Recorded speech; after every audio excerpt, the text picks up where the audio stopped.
Well, hello, Vaughn. It's been a few days now since the premier unveiled his new cabinet. So, what's your thought on his team, his new team? Well, this is, you're right, Harold. This is the second David Eby administration, and the cabinet lineup. Well, premiers are always have to make do with the people the voters send to them, send to Victoria. And in this case, the NDP had a lot of retirements. 5 ministers lost their seats. They're very, very tight, just a 1-seat majority. And so I would say, looking over the cabinet, that it is weaker, less experienced than the John Horgan cabinet or the cabinet that David Eby had for his first 2 years as premier. That's a consequence of what happened in the election and all those retirements. But it means an inexperienced government that has got a lot of things to prove. And Premier himself said the government has to get going and show results on major issues and do it quickly, because the public indicated during the election with their votes that people were impatient, particularly on cost of living, housing, access to healthcare, public safety. Those are the issues that Eby keeps going back to. I think he reads the public correctly on that, but you've got to start showing results, and you've got inexperienced cabinet ministers who are learning the job, learning their files, and at the same time trying to get going on major announcements. Particularly, you mentioned health, and we have a new health minister. We have a new health minister, and Josie Osborne, former mayor of Alberni, Port Alberni on Vancouver Island. She was the energy minister. She showed that she can get on top of a complex file. She's following Adrian Dix, the workaholic master of the files. I think there was a general feeling by the premier that Dix had sort of worn out his welcome with the public. We were still having major problems in healthcare, and people his message had worn thin. So new minister has advantages, but it's a big fight. She's got to get on top of it. The one thing, I think she was former mayor of Tofino, right? Not Port Alberni, but I think you're right. You're right, Harold. Yeah, same end of the island, but yes. But on the island, and the premier said that. He said one advantage she'll have is she's from a smaller community. She will understand one of the biggest problems in the system, which is keeping the emergency rooms open in the province. So in the major centers, Surrey and some of those places, the problem is how long it takes to get looked at. Surrey, here in Langley. In rural British Columbia, the problem is you drive to the hospital in an emergency and you get there and the ER is closed. There'll be a nurse there saying, taking a quick look at the problem and saying, you're going to have to drive to the next town. Winter's coming on. There's lots of places in the province where that's going to be even harder. So I think certainly that's the biggest item on the new minister's agenda. And I think it's not going to be enough to just say, well, we've hired all these nurses and doctors. They have. You're going to have to start showing actual results in terms of reducing the number of closures. They're closing because of staffing issues. There's no question about that. There's an ambulance issue as well, but I don't think there's an awful lot of public patience on that issue. If the premier wants to start showing results, his new minister is going to be under a lot of pressure to do that. She also inherits the short-lived mental health and addictions ministry, which was rolled back into healthcare. That didn't really work, did it? Well, short-lived is debatable. The Horgan government established, you're right, a standalone ministry to deal with mental health and addiction. And they're very proud of it. It was the first in Canada. It was, this was innovative and everything. From the very beginning, there was a problem. All of the programs that deliver healthcare and manage drug, mental health, and addiction issues are elsewhere in the government. they didn't set up a fully independent standalone ministry. They set out an agency where there were lots of press releases, lots of events and announcements, but they weren't really in control of the problem, and the results weren't there. And they were warned about this right from the beginning, that creating a standalone ministry without giving it control over the programs that were needed was not going to work, and it didn't work. And finally, this week, they rolled that back into health.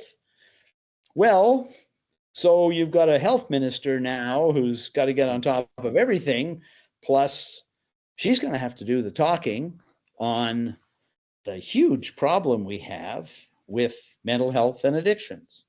The premier said just before the election that he'd changed his mind about involuntary treatment of the worst cases, and that we're going to establish standalone facilities to deal with those worst cases. And we're going to have legislation that will allow the government to send people to those places. There'll be one to start us off, but eventually he wants one in every region of the province. Well, that's a pretty tall order, and that's the new health minister has got to do that as well. Now, in eliminating one standalone ministry, they did set up another in infrastructure. What's that? What's the intention of this new ministry? So this is another tremendous innovation, according to the premier. We've got a standalone ministry that is going to consolidate the capital plans in 8 other ministries. So schools, college buildings, healthcare. The only thing it isn't going to take over is building roads and bridges. That'll be left in transportation. But these are big. This is billions of dollars worth of capital projects that will be under this minister. The new minister, Vaughn Palmer, is an engineer, and she has some experience in this area. So she's well qualified in that regard to understand the issue, get on top of it, all that. And she's been a good minister. But we're still struggling to figure out how this is actually going to work. First of all, the premier says this is going to expedite things, and it's going to help us avoid the kind of overruns we've seen, because there are no provincial overruns as alarming as the one with the North Van sewage treatment plant, which is a Metro Vancouver issue. But there's some pretty big overruns. The Richmond Hospital is 100% over budget. Surrey, Cowichan, they're all over budget.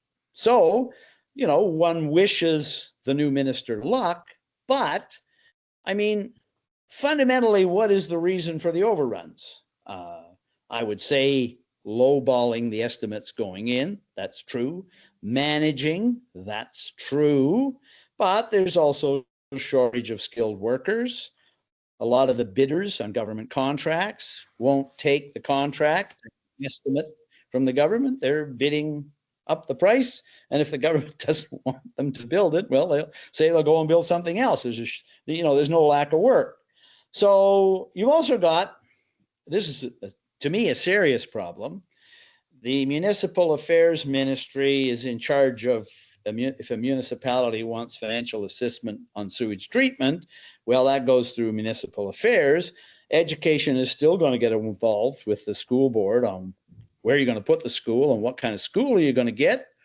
Hospitals, hospital districts, and the government, in its wisdom, Harold, has 2 other agencies that deal with infrastructure.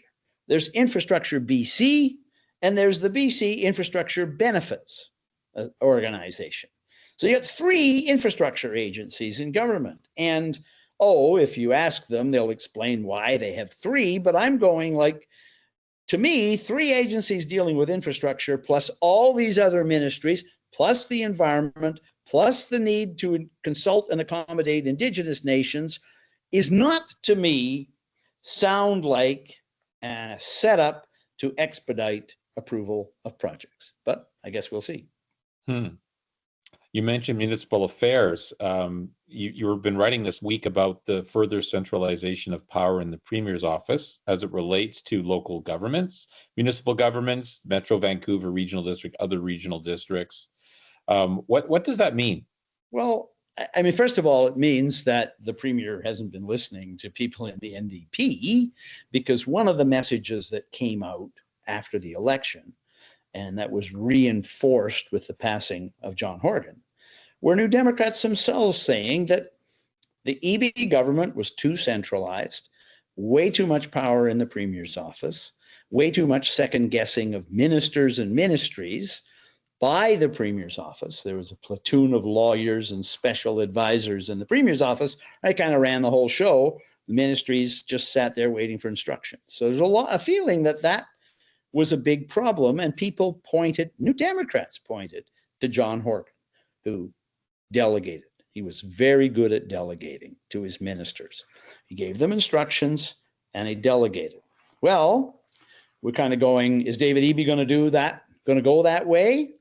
Well, first of all, these letters of instruction that goes to ministers that tell us what the ministers' priorities are, called mandate letters, they're not ready. We didn't get them this week. It's the first time we haven't gotten mandate letters since Gordon Campbell invented them 25 years ago. So we didn't get the letters, so we don't know what their actual instructions are to the new ministers, or even if the government's figured out what the instructions are.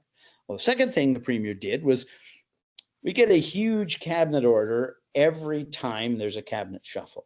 The one this week ran 47 pages. And what it does is it says, if you've changed a ministry or changed programs and moved them around, you'll get, the cabinet order will say, this goes from this ministry to that ministry. So when you create a new ministry like infrastructure, all kinds of stuff moves into it. The very first item on the list was the Premier's office, and they moved responsibility for strategic dealings and accommodation and consultation with municipalities. They took that out of the Ministry of Municipal Affairs and they put it in the Premier's office. So the Premier is going to be the go-to place for mayors and councils on the big stuff. And we had a story this week in the paper with some mayors going, really? There's 161 municipalities in BC and 27 regional districts. Has the Premier got the staff and resources and time to deal with all that? And other thing about this is, they didn't really announce that. Premier did not highlight that. He didn't explain why he did it. I'm guessing it's there to placate municipalities that are upset with the way the government is provincial government, taking control of local zoning for housing and density and all that. I'm guessing that's why they did it. But again, we'll see how it works. But, you know, the Premier's office had its own special advisor for health. It had its own special advisor for housing.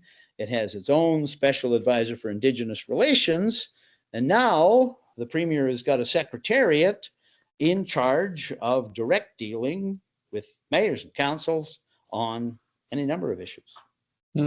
Any indication of who's going to be part of that secretariat? Who are his advisors with municipal? Well, we haven't got names yet. Okay. There is an existing intergovernmental relations secretariat with a budget of about $4 million, but it deals with the federal government and other provinces. So if it's now going to have to deal with all these municipalities, presumably you're going to need more staff. So that's one thing. The Premier also appointed a Minister of State, Brittany Anderson. She's from the Kootenays. She's in charge of local government outreach for the smaller municipalities.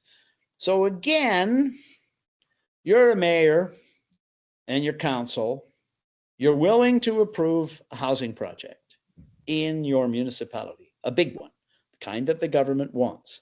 But you need some kind of financial assistance from the province on, say, sewage treatment.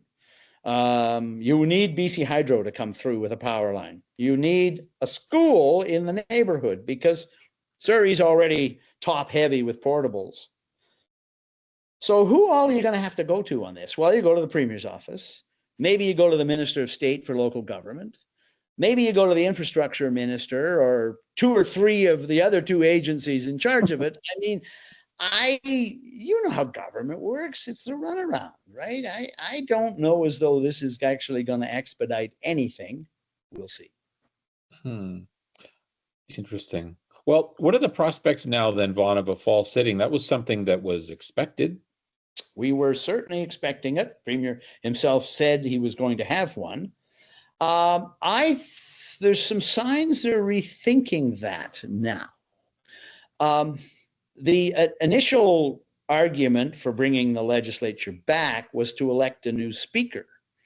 Well, the new speaker is the old speaker. Right. Government now says that's going to be their candidate, and the government gets their candidate. The speaker's elected by MLAs, but the government says this is who we want. They've got the majority to make it happen. So Raj Chouhan, he's fine. He'll be a good speaker. He was a good speaker. But now they're going, well, if Raj is the speaker and he will remain speaker until we pick a new speaker, do we really need to call the House back, or can we just elect him when the legislature sits in the new year? They've already told us they don't have a lot of legislation. They've already said they're not going to constitute the committee system in the House. So we're now going, are we really going to see a fall sitting of the legislature, or they may just skip it and fast forward to the dates that are already on the calendar, which would be throne speech and budget in February, and do everything else they need to do by cabinet order between now and then. Would that be unusual? Well, yeah, that's a good question. So when we get a change of political party in government, the new government calls the legislature back in fairly short order and brings in all the changes they were promising. EB did promise some fairly significant changes in his second government from the first government. One of the big ones is the $1,000 that he promised as a relief on cost of living. There's, I gather, behind the scenes here in the Capitol involving the finance ministry and constitutional experts, whether or not they can send the checks out just with a cabinet order. The government has a fairly large contingency fund. It's a lot of money. That $1,000 is a lot of money. It's like $1.8 billion. There's the government has a lot of money unallocated in contingencies. So if they can see their way clear to send all that out, then that may again be the sort of thing they can do without having to call the legislature back and pass a law to do it. And so we may see that. And frankly, I would say if the government is going to get that money out the door fairly quickly, I think people will be quite happy to take the checks, and they won't be grumbling too much about whether or not how they did the paperwork to make it happen. The Conservatives have been very good on that one, right? John Rusted has already said, look, we're going to take every opportunity to bring down the government, but we're not stupid. We're not going to block financial relief for British Columbians struggling with the cost of living. So that is not going to be something that the Conservatives would try to block in any circumstances. Okay. Interesting. Well, finally, Vaughn, last week you talked about the passing of former Premier John Horgan and the outpouring of condolences from across the political spectrum. So what are you hearing now about funeral plans? Well, there's a major discussion going on over here in the Capitol between the Premier's office and the government and the Lieutenant Governor and John Horgan's family. And there is every intention to have a proper memorial service for the former Premier. You know, Horgan, apparently Horgan at one point said something about, well, you know, maybe 100 people or whatever. Come on. There are going to be hundreds of British Columbians, maybe thousands, who want to go to this thing. It's going to be a sincere and genuine outpouring of respect and admiration and grief. And there's going to be a lot of people who are going to want to speak there. And it's bipartisan in that sense, because some of the people that have said some of the nicest things about John Horgan have been people who didn't even vote NDP. So that's the plan, is to have the event in a hockey arena, probably the hockey arena in Langford, because that's where Horgan lived and that's where he represented. And the hockey arena out there, I gather, seats about 3,000 people.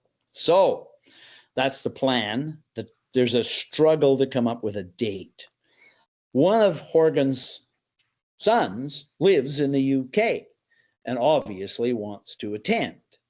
And so they're trying to find a date that would allow the that would accommodate the family, and that would also work in terms of booking the arena. And it's December is Christmas and competing events. So I don't think they've settled on it. They haven't settled on a date yet. We heard December 2 or 3, but apparently that doesn't work very well. We heard later in December, but that clashes with Christmas. There's been some suggestion they might actually wait till the new year. But it'll be a big event when it happens. And I think an outpouring of emotion that will be rare for a former politician in this province. And I think it will be heavily attended by a lot of British Columbians and maybe some people from elsewhere as well who want to be there. So that'll be a big event, but we don't have a date yet, Harold. And, it's understandable why it's a struggle to do it, given the time of year and the family and people being in other provinces. Well, in fact, one of John Horgan's sons lives in the UK. Right. All right. Well, we'll watch for that. Thanks, Vaughn. Look forward to chatting again next week. Okay. Next week it is, Harold. Thanks for the time.